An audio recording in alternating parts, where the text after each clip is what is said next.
어느 책에서 제가 인터넷 한 기관에서 자녀들이 언제 미워 보이는가, 자녀들이 언제 밉상스러운가 설문조사를 한 내용이 실려 있었어요. 높은 순위부터 쭉 나열을 해보면 거짓말을 할 때 이게 제일 높았습니다. 말 안 듣고 대들을 때, 빈둥빈둥 거리고 있을 때, 부모보다 이성 친구나 배우자를 더 생각할 때, 분명히 집에 들어온다 했는데 늦게 들어올 때, 다른 부모와 비교할 때 순서였습니다.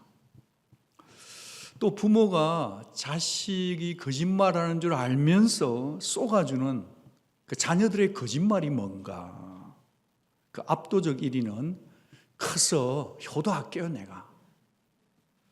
그 외에도 엄마 다른 데 가지 마, 내가 엄마 모실게요.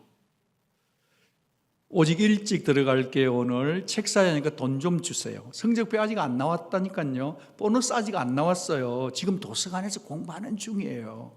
지금 회사에서 야근해요. 이런 얘기를 들을 때 살아온 열련의 부모는 알면서도 쏘아준다 그럽니다.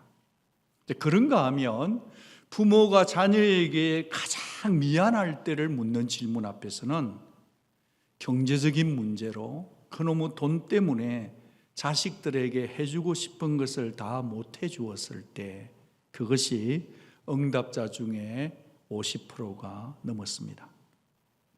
얼마 전에 우리에게 큰 울림을 주었던 폭삭 쏘가수다, 그 대사가 떠오릅니다. 부모는 못 해준 것만 사무치고 자식은 서러운 것만 사무친다. 부모는 못 해준 것이 가슴에 사무치고 자식은 서러운 것이 가슴에 사무친다 했던가요? 세월이 흘러도 말이죠, 자식은 여전히 부모를 기억할 때 부모의 부족한 것, 부모가 나를 채워주지 못한 것, 서운했던 기억이 선명한데, 부모는 말이죠, 다 죽어도 더 못해준 것만 같아서 늘 미안함이 새겨진다 그러는 겁니다. 늘 받는 입장, 받아 챙기는 입장은 자식이요, 늘 주고 주는 입장은 부모이기 때문입니다.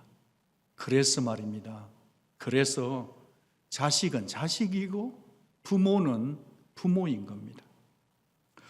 여러분, 왜 십계명에는 부모 공경은 있는데 자식 사랑은 없을까요? 자식 사랑은 내리 사랑이기 때문이죠. 위에서 아래로 흐르는 물은, 사랑은 애쓰지 않아도 자연스럽잖아요. 그런데 부모 공경은 어때요? 마치 물이 위에서 거슬려 올라가기가 쉽지 않듯이 부모 공경은 쉽지 않더라. 쉬웠으면 계명에 넣었을 리가 없더라. 하나님은 우리의 본성이란 게 나밖에 모르는 이기주의일 뿐 아니라 우리 속에 늘 불순종과 거역의 영이 흐르고 있다는 것을 잘 아시죠. 그래서 우리 본성대로는 못할 게 뻔히 아셨기 때문에 계명으로 묶어 놓으면서까지 지켜라 하시는 거죠. 네 부모를 공경하라 하십니다. 한국어 성경에는 네 부모 이렇게 나왔지만 히브리어 성경에서는요, 네 아버지와 네 어머니 이렇게 개인적으로 개체적인 단어로 밝히고 있어요. 나는 쏙 빠져버리고 남의 부모 싸잡아 말하듯이 그러면 안 된다.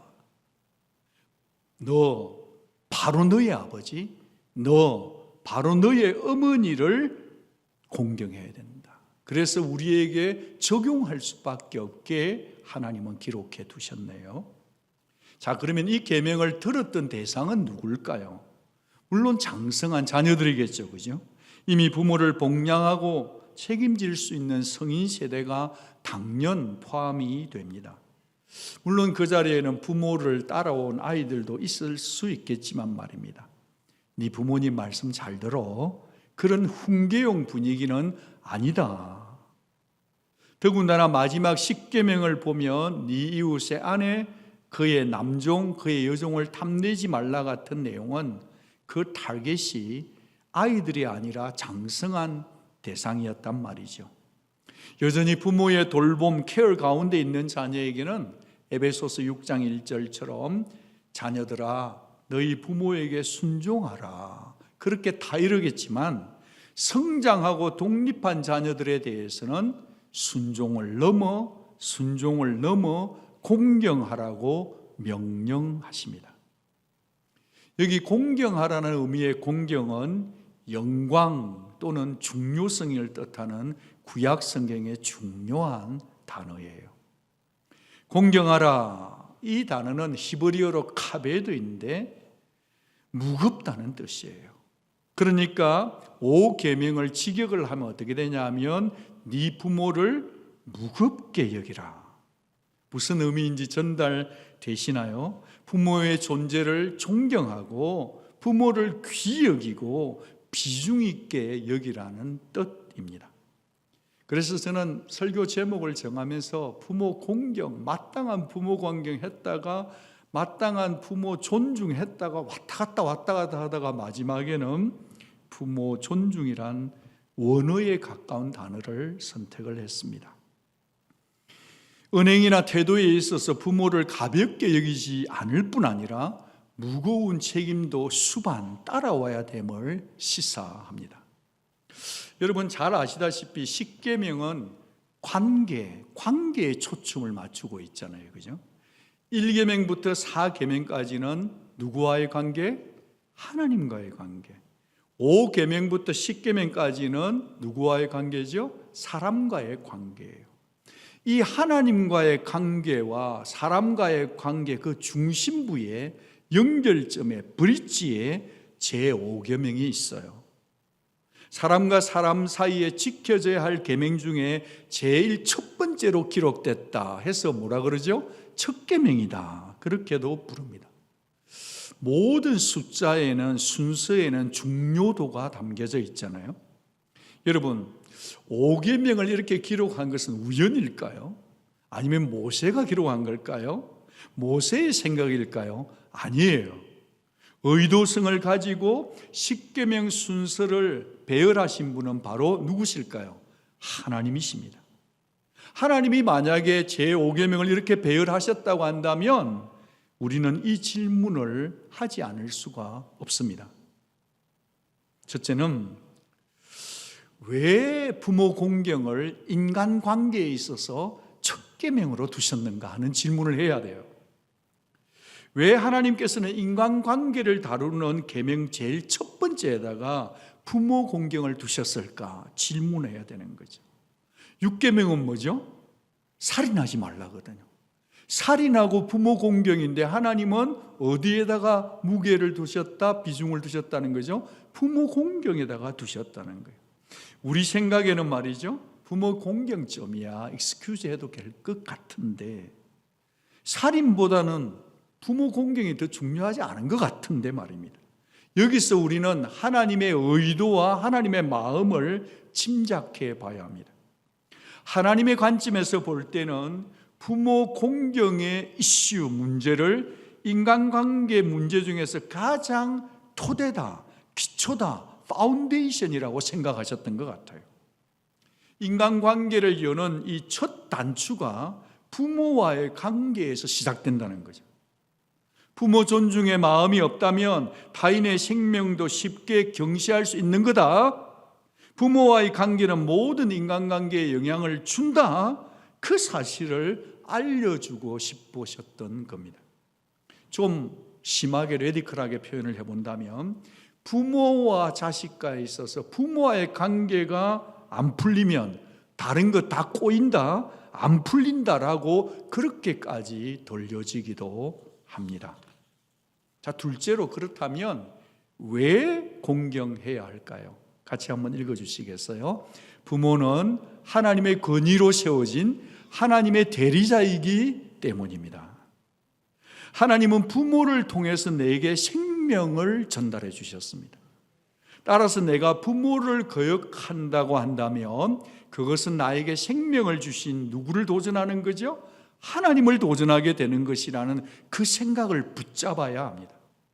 단순히 유교에서 말하는 효라는 도덕적 차원이 아니다. 부모가 죽도록 나를 위해서 희생했으니 은혜를 갚아. 그런 차원이 아니다라는 겁니다. 제5계명은 하나님의 권위와 직결되어 있다는 진리입니다.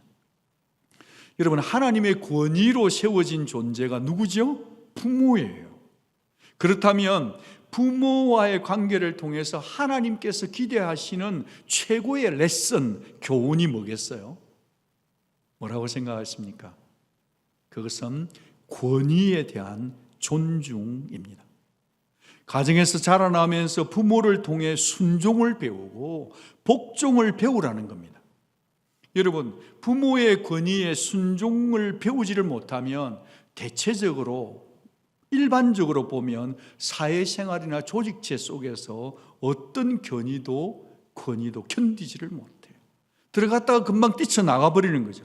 권위를 속박으로 여기고 자랐기 때문에 그런 것이죠. 하이델베르크 교리 문답은 하나님께서 제5계명을 통해서 우리가 뭘 배우기를 원하시는지를 이렇게 설명해 주시네요. 나의 부모님 그리고 내 위에 있는 모든 권위에 모든 공경과 사랑과 진실함을 나타내고 그들의 모든 좋은 가르침과 징계에 대해 합당한 순종을 하며 또한 그들의 약점과 부족에 대해서는 인내해야 합니다. 같이 읽어주시겠어요? 왜냐하면 그들의 손을 통해 우리를 다스리시는 것이 하나님의 뜻이기 때문입니다. 하이델베르크 요리문답 104번입니다. 로마서 13장 1절 그대로 모든 권세는 다 누구로부터 온 거죠? 하나님으로부터 나왔기 때문입니다. 그러니 자신의 바운더리를 지키라는 겁니다. 여러분, 다윗, 자기의 장인이기도 한 사울왕과의 관계가 있잖아요. 다윗이 사울왕을 죽일 수 있는 기회가 여러 번 있었지만 손댔어요? 손대지 않았어요? 손대지 않았어요.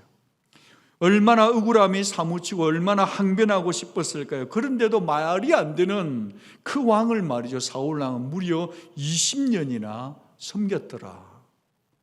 어떻게 그게 가능했을까? 그것은 하나님의 손에 자신의 미래를 의탁했기 때문이에요. 하나님 손에다가 자신의 미래를 신뢰했기 때문입니다. 하나님께서 결론 지으실 거라는 것을 믿었기 때문인 거죠. 여러분, 우리 하나님의 최대의 관심사는 당신의 자녀들이, 성도들이 순종하는 자들로 인격이 무엇이요? 인격이 빚어지고 다듬어지는 것입니다. 우리는 이 존중의 원리를 부모 공경에서부터 배우게 되는 것이지요. 여러분 중에는 이런 반문을 하고 싶은 분이 있을 거예요. 목사님, 에베소서 읽어보세요. 거기에는 주 안에서라고 명시하고 있잖아요. 주 안에서요 라는 문구를 방어의 무기처럼 들이대고 싶은 분도 계실 거예요. 여러분, 어떤 분은 우리 중에는 부모 공경이라는 말 듣기만 해도 알레르기 반응이 나고 벌써 상처가 되고 아픔으로 깊이 와닿는 상처의 스크래치를 긁어내는 같은 분도 계실 수 있습니다. 여러분의 성장 배경 속에는 술만 드시고 오면 어머니를 구타하는 아버지가 계실 수도 있고 그냥 언어로 폭행하는 아버지도 계실 수 있고 폭언을 일삼는 부모도 있을 수 있고 부도덕한 성윤리 문제가 이슈가 되어서 자녀인 우리의 얼굴이 동네 부끄러운 분도 있을 수 있고 마음속에 분노가 치밀은 분도 이 자리에 계실 수 있기 때문입니다. 미성숙한 인격탁 때문에 두고두고 자녀들에게 있어서 가슴 깊은 고통과 피눈물이 흐르는 분도 이 자리에 앉아 계실 수 있을 겁니다. 네, 주 안에서란 말은 하나님의 뜻 안에서란 의미가 맞습니다. 부모는 하나님의 뜻이 아닌 것을 요구할 수 없습니다. 맞습니다.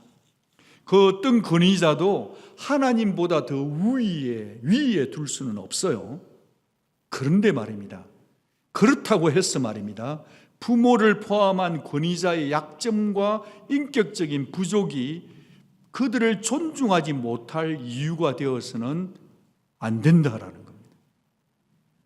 부모의 인격 때문에 부모 공경하는 게 아니에요. 하나님이 부여하신 부모의 포지션과 상징성과 포지션 때문에 우리는 부모를 하나님 말씀 따라 공경해야만 합니다. 여기는 군사도시인데 여러분이 아침에 군대에 출근해서 여러분의 군대 상관에게 깍듯이 예의를 갖추는 것이 그 사람의 인격 때문에 인사하는 것이 아니듯이 말입니다. 켈빈이 이렇게 말했더라고요. 하나님의 인텐션, 의도가 뭐냐? 그것은 부모 공경이라는 그 과정을 통해서 결국에는 하나님의 공경으로 이끌기를 원하신다는 거예요. 부모를 공경하는 이 과정들을 통해서 궁극적으로는 사람이 하나님을 공경하도록 인도하는 하나님의 과정이라는 거예요. 여러분, 눈에 보이는 부모에게 순종하는 것이 눈에 보이지 않아 살아계시는 하나님의 권위에 순종하는 것임을 인정하십니까? 여러분, 눈에 보이는 부모에게 순종하는 것은 보이지 않는 하나님의 권위에 순종하는 것입니다. 그 순종이 주님을 기쁘시게 하는 일임을 믿으시기를 바랍니다. 자녀들아, 모든 일에 부모에게 순종하라. 같이 읽어주십시오. 이는 주 안에서 기쁘게 하는 것이니라. 부모에게 순종했어? 옳거니 잘했다. 그 순종은 바로 내게 순종하는 것으로 여겨주겠다. 부모에게 불순종했어? 그건 나를 어게인스트 하는 거야. 그렇게까지 하나님의 마음을 세심하게 연결시켜서 참으로 신앙생활하는 세심한 영성가들이 다 되어 주시기를 부탁드립니다. 셋째는 말이죠. 이 5계명은 하나님의 개런티가 담긴 계명이라는 것을 알려드리고 싶어요. 5계명에는 뭐가 담겨 있다고요? 하나님의 개런티가 보장되어 있다는 거예요. 본문에서 분명히 확인하는 것은 뭐냐 하면 인간관계의 첫 계명일 뿐 아니라 이 속에는 축복의 약속이 담겨 있다는 사실입니다. 같이 한번 읽어주시겠어요? 네 부모를 공경하라. 그리하면 내 하나님 여호와가 네가 준 땅에서 네 생명이 길리라. 여러분, 다른 계명에는 이런 어태치드된 첨부 파일이 없어요. 명령에는 설득 작업이 필요하지 않죠. 명령이다, 순종해라, 그러면 끝나는데 유독 이 제5계명에서만큼은 첨부 파일처럼 그리하면 내 생명이 길리라는 약속을 붙여주셨다는 거예요. 안 그러면 너 죽어. 그런 위협적인 경고가 절대 아니에요. 우리에게 복을 주시고자 하는 하나님의 따뜻한 첨부 파일인 거죠. 여러분, 신약 성경에서 바울은 이 약속을 약간 변형시켜서 이렇게 말하네요. 네 아버지와 어머니를 공경하라. 이것은 약속이 있는 첫 계명이니 같이 읽어주시겠어요? 이로써 네가 잘되고 땅에서 장수하리라. 이 말씀은 오늘 10번 순종했으니까 1년 생명 연장해 줄게, 하는 일이 팍팍팍 풀리게 해줄게, 그런 수학 공식 같은 약속은 아닙니다. 이 말은 말이죠, 그 의미가 풍성한 생명과 관련이 있습니다. 부모를 공경하면 훨씬 더 풍요롭고 형통한 삶을 살게 된다고 하는 하나님의 개런티, 하나님의 약속인 겁니다. 여러분, 우리가 생각을 좀 해보면 우리의 삶의 태도가 우리의 생명의 연수를 짧게 할 수도 있고 길게 할 수도 있어요. 영향을 주는 것이 사실이에요. 여러분, 부모님이든 시부모님이든 간에 얽혀 있으면요, 늘 가슴 한복판에 무거운 돌 하나를 얹어 놓고 사는 것 같지 않나요? 뭐 부모 안 보면 되지 뭐, 관계 끊지 뭐, 인연 끊을 거야. 그런다고 끊어지나요? 당연히 그 스트레스가 내 몸에 영향을 주지 않겠냐고요. 여러분, 요즘 세상 유튜브를 한번 검색해 보면 온통 도배를 하는 게 뭐죠? 건강정보, 건강한 먹거리 얘기잖아요. 그 필요합니다. 그렇지만 저는 성경을 알고 십계명을 강해를 듣고 살아가는 우리로서는 세상의 접근 방식과 좀 다른 장수와 웰빙을 생각해야 하지 않을까요? 유튜브 많이 보는 것도 중요하지만 주어진 십계명 말씀을 들으면서 말씀대로 살아보는 것이 유튜브 건강편 10편 보는 것보다 더 낫다고 이 연사 힘주어 외치는 바입니다. 아무도 아멘 안 해도 저는 제 갈 길을 가겠습니다. 부모 공경에 담긴 약속을 붙드는 게 굉장히 중요해요. 여러분의 건강에 좋습니다. 질문이 있어요. 자, 여러분 부모 공경하세요 하면 누구에게 수지 맞는 일이고 누구에게 좋아요? 1차적으로는 부모님이 좋죠. 그런데 이 말씀의 궁극적인 복은 누구에게 주어지는 거죠? 부모 존중하고 공경하는 자식들에게 가는 복이라는 거예요. 이래도 자녀분들이 아멘을 안 하시니 웰빙과 장수의 복은 자녀가 받는 거라. 네 번째로 그러면 우리가 어떻게 공경을 해야 할까요? 순종이 행동으로 표현된 사랑이라면 공경은 말이죠, 인격적인 태도가 수반되는 겁니다. 한 번 더 말씀드릴게요. 순종이 행동으로 표현된 사랑이라고 한다면 공경은 인격적인 태도가 따라와야 돼요. 그분의 가치에 합당한 대접을 해드리는 태도가 따라와야만 합니다. 그 첫걸음은 뭐냐? 그 태도의 첫 번째 태도는 부모님의 입에서 나오는 말을 귀담아 듣는 거예요. 여러분, 잠언에서 말하는 지혜로운 자와 어리석은 자의 구분은 딱 한 가지더라고요. 뭘까요? 듣는 것이에요. 경청이에요. 저도 이제 할아버지가 되어서 늙어가다 보니까 그 말이 실감이 좀 나요. 부모의 말을 무겁게 여겨주는 자식의 태도를 보면 내 말이 존중받고 있구나, 내 말이 먹히고 있구나, 이런 생각이, 뿌듯한 생각이 든단 말이죠. 그런데 우리가 이민자로 살다 보니까 말이죠, 어느 장벽에 부딪혀 자식에게 똑부러운 좋은 한마디 해줄 수도 없어. 그러다가 첨단 문화에 발달돼 지금 발 맞추고 간다는 게 여전히 숨가빠. 언제나 시대의 흐름에 몇 박자 뒤처져 속도의 시대를 살다 보니 오히려 손 빠르고 정보 빠르고 회전 속도 빠르고 금세게 빠른 자녀들인가 어린 손자들의 도움만 받아야 돼. 그러다 보니 어떻게 자식들에게 어른들 말이 무겁게 여겨질 수 있을까 싶습니다. 게다가 말이죠, 힘없고 경제력마저 없어 봐요. 찾아오지도 않아요. 이런 시대를 우리가 살고 있지만, 그러지만 여러분, 성경은 이런 시대를 살고 있다 할지라도 부모는 마땅히 공경받아야 할 뿐이라고 하나님은 우리에게 가르치고 계십니다. 너 낳은 아비에게 청종하라, 네 늙은 어미를 경히 여기지 말라 하십니다. 사실 정직하게 말하면 우리 부모님 없었으면 우리도 이 땅에 없는 거예요. 부모 없이 태어날 자신 있는 사람 누가 있어요? 여기 부모가 해준 게 아무것도 없다 할지라도 나를 낳아준 그 자체만으로도 부모는 존중받는 것이 마땅합니다. 연로했다고 나이 들어간다고 업신여기지 마십시오. 여러분도 늙어갑니다. 업신여긴다는 것은 부모 말을 하찮게 취급한다는 거예요. 부모의 말을 발로 밟는다는 말입니다. 여러분, 부모님들이 자녀들에게 상처받고 서운한 게 크고 위대한 일 때문에 상처받는 게 아니고요, 진짜 사소한 것 때문에 상처받거든요. 이를테면 뭘 물어봤어. 그런데 자녀가 하는 대답이, 아니 어제도 물어놓고 그거 또 물어보세요? 지난번에 가르쳐서 들었는데 아직도 그건 몰라요? 그러면 그냥 엄마 아빠의 마음이 다 와르르 무너져 내리고 감정이 상해요. 그 밤에 잠 못 자요.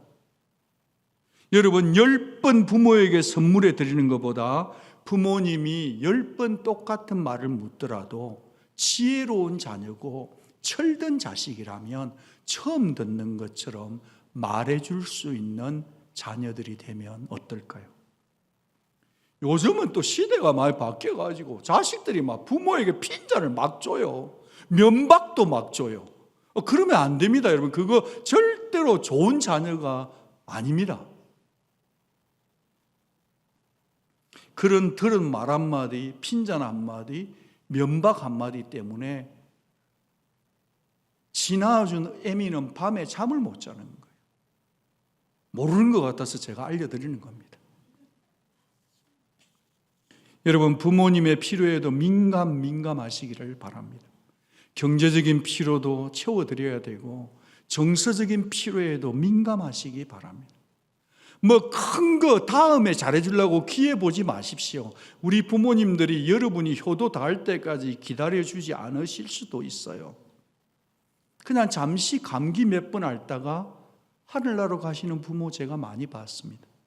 여행 다녀오셔가지고 뒤끝에 들어누웠다가 일어나지 못하는 부모도 종종 봅니다. 더 나은 때를 기다리지 마십시오. 아직 살아계실 때 부모를 기쁘게 해드리시기 바랍니다. 믿음의 가정이라면요, 예수님 잘 믿는 게 효도예요. 근사님들, 어머니들 기도 제목 받아보면 자녀들이 믿음 지키는 거 그것 때문에 우세요.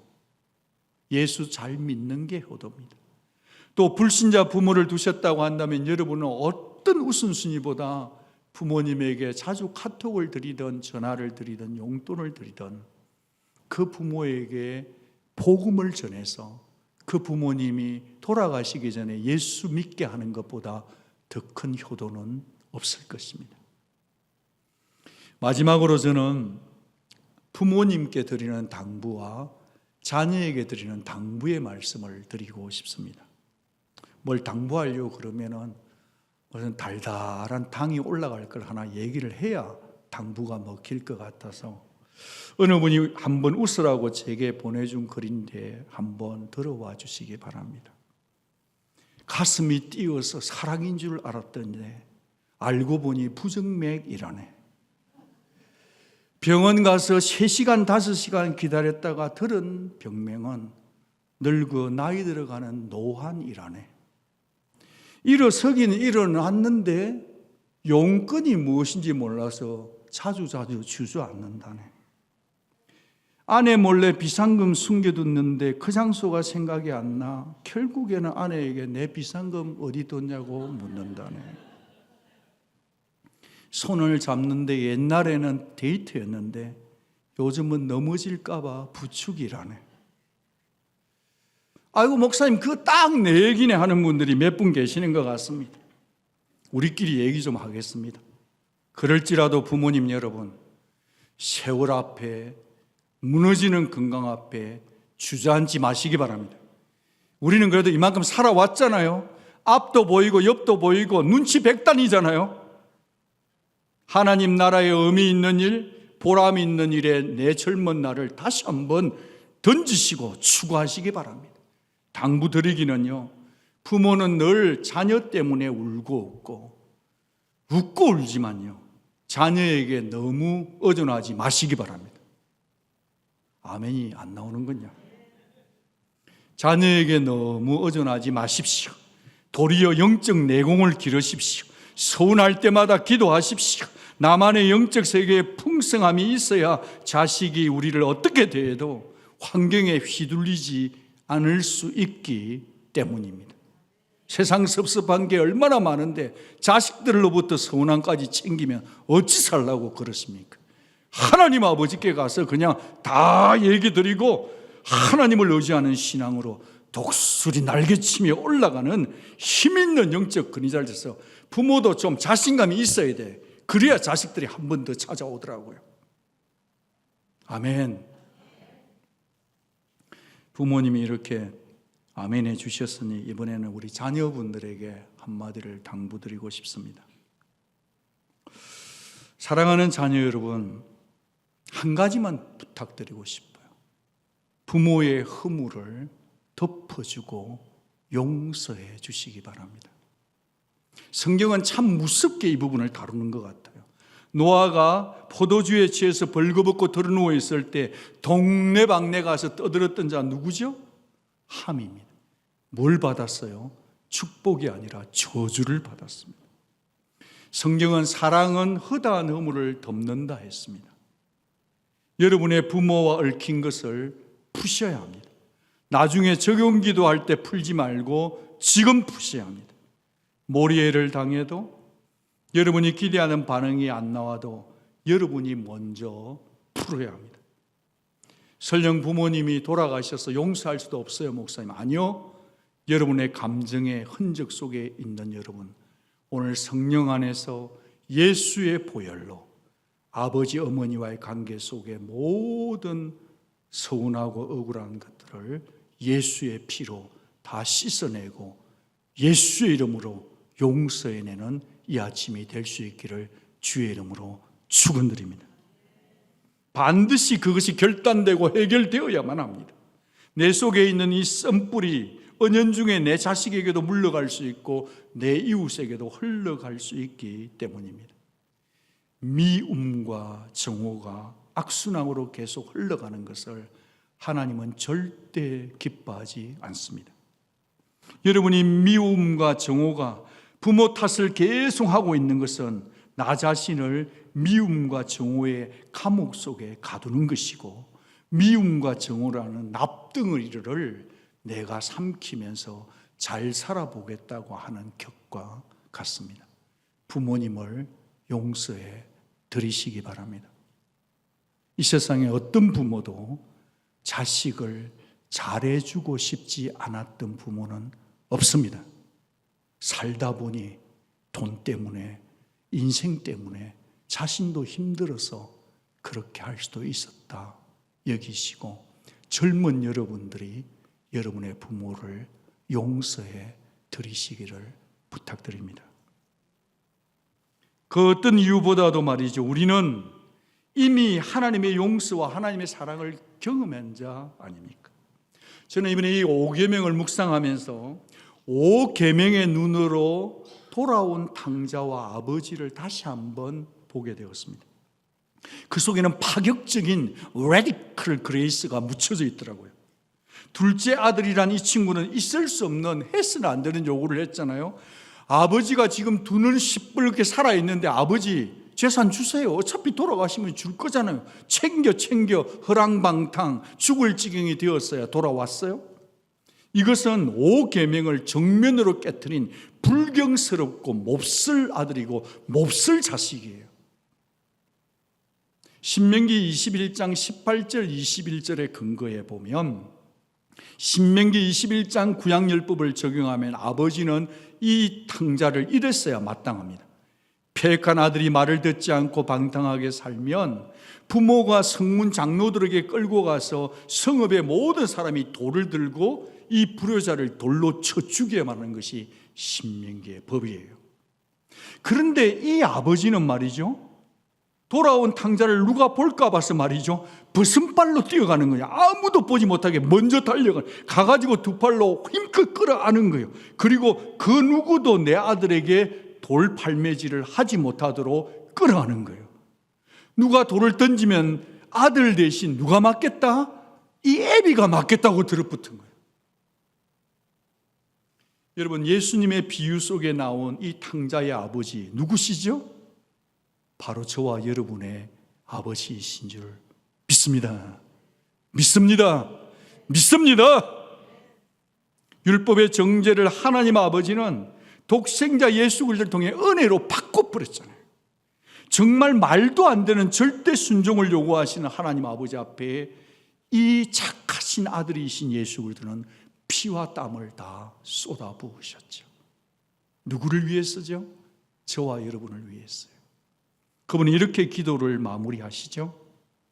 그러나 내 원대로 맛이 없고 아버지의 원대로 되기를 원하나이다. 이 지구상에서 가장 착하신 아들 예수 그리스도의 기도는 아버지의 원대로였다는 겁니다. 말씀을 보면서 누가복음 2장 51절을 한번 보여주시겠어요? 같이 한번 읽어주시면 고맙겠습니다. 시작. 예수께서 함께 내려가사 나사렛에 이르러 순종하여 받드시더라. 여러분, 이게 참 놀라운 것은요, 이때는 이미 예수님 자신이 하나님의 아들이라는 정체성을 확인하기 전인가요? 확인한 후인가요? 확인하신 후에요. 이미 세례받을 때 임하셨어요. 여러분, 이게 순종하여 받기, 자기가 하나님의 아들의 정체성을 확인하신 이유거든요.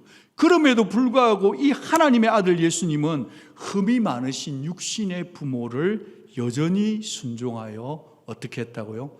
받으셨다는 거예요. 지금 저는 중요한 말씀을 드리고 싶습니다. 지금 저는 예수님의 순종은 육신의 부모에게와 영적인 아버지에게 순종이 별개가 아니었고 통합된 것이었다는 겁니다.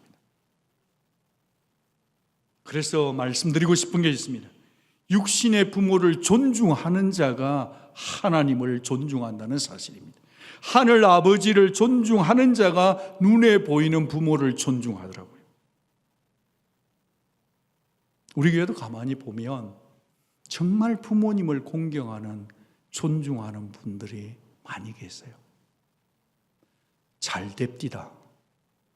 잘 삽디다. 여러분 그러겠죠. 아니 목사님, 누구들 뭐 안 하고 싶어요? 부모님 용돈 안 보내지. 있어야 보내지. 그러고 싶습니까? 아니요. 그분들이 뭐 남아 철철 돌아서 보낸다고 생각하십니까? 부모에 대한 존중이 먼저 있으니 그들의 삶이 하늘의 복을 받아 풍성해지더라고요. 사랑하는 여러분, 여러분은 어떠십니까? 허물 많은 불효자로 살았다는 죄책감과 후회는 혹 없습니까? 지금도 나는 불효자라는 생각 때문에, 모습 때문에 마음이 무겁지는 않습니까? 기회 있을 때마다 부모님께 드릴 마땅한 공경을 사랑과 존경으로 꼭 실천하시기를 축복합니다. 여러분 중에는 목사님, 저는요 부모님 다 돌아가셨어요. 목사님, 저는요 제 자식들이 전부 다 타주에 살아요. 그래서 공경도 할 것도 없고 공경받을 것도 없다고 생각하시면 오해입니다. 하나님께서는 외로운 우리들에게 저보다 나이 많으면 누님이고 부모고, 저보다 나이 어리면 동생이고 자녀들이라 생각하고 영적 공동체 가족을 묶어두신 줄로 믿습니다. 한국에 멀리 계신다고 공경함을 피해가지 마시고 여기 계신 분들이라도 사랑을 표현하시고 하늘나라 가신 부모님 대신에 여기 있는 분들을 존경하고 사랑하고 안아드리는 그런 공경자의 복을 놓치지 마시기를 부탁드립니다. 하나님께서 부모님 같으신 분들, 아들 같은 영적 자녀들을 우리 교회 공동체 바로 우리 곁에 두셨기 때문이고 우리를 영적 가족으로 묶어 두셨기 때문입니다. 바라고 소원하기는 이 교회 공동체 속에서 존중을 배우고 존중을 실천하는 여러분들이 되시기를 바랍니다.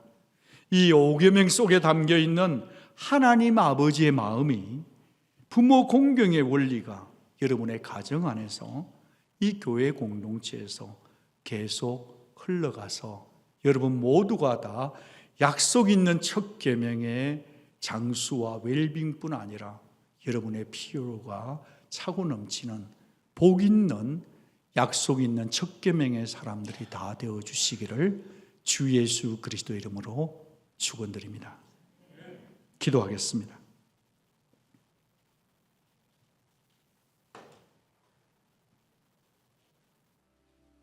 혹시 5계명을 너무나 가볍게 소홀히 여기며 살았던 우리 자신들을 돌아보며 회개하기를 원합니다. 부모님의 기질이 다르고 생각이 다르다고 해준 게 뭐냐고 반항했던 우리의 미성숙을 놓고 하늘 아버지께 용서를 구하기를 초청합니다. 오늘 우리가 여기 있으면 그 부모가 어떤 부모였든지 상관없이 그 부모의 유전자 DNA 반반을 받아 내 생명을 주셨음을 감사드리고 하나님 말씀 따라 다시 부모를 존중하기를 순종하십시다. 성령님의 도우심을 구하면서 기도할 것은 혹시 살면서 부모로부터 받은 상처나 썸뿌리나 정말 낯뜨거운 일이나 그런 일이 있을지라도 지금 이 시간에, 이 말씀의 시간에 우리가 예수의 보혈로 부모님들을 용서해드리고 그들의 아픔과 그들의 눈물도 이해해드리며 그렇게 왕의 자녀들답게 말씀을 지키는 자녀들답게 이 시간을 하나님 앞에 기도하면 어떻겠습니까? 다 같이 소리 내어서 하나님 앞에 기도함으로 나아가겠습니다. 다 같이 기도하겠습니다.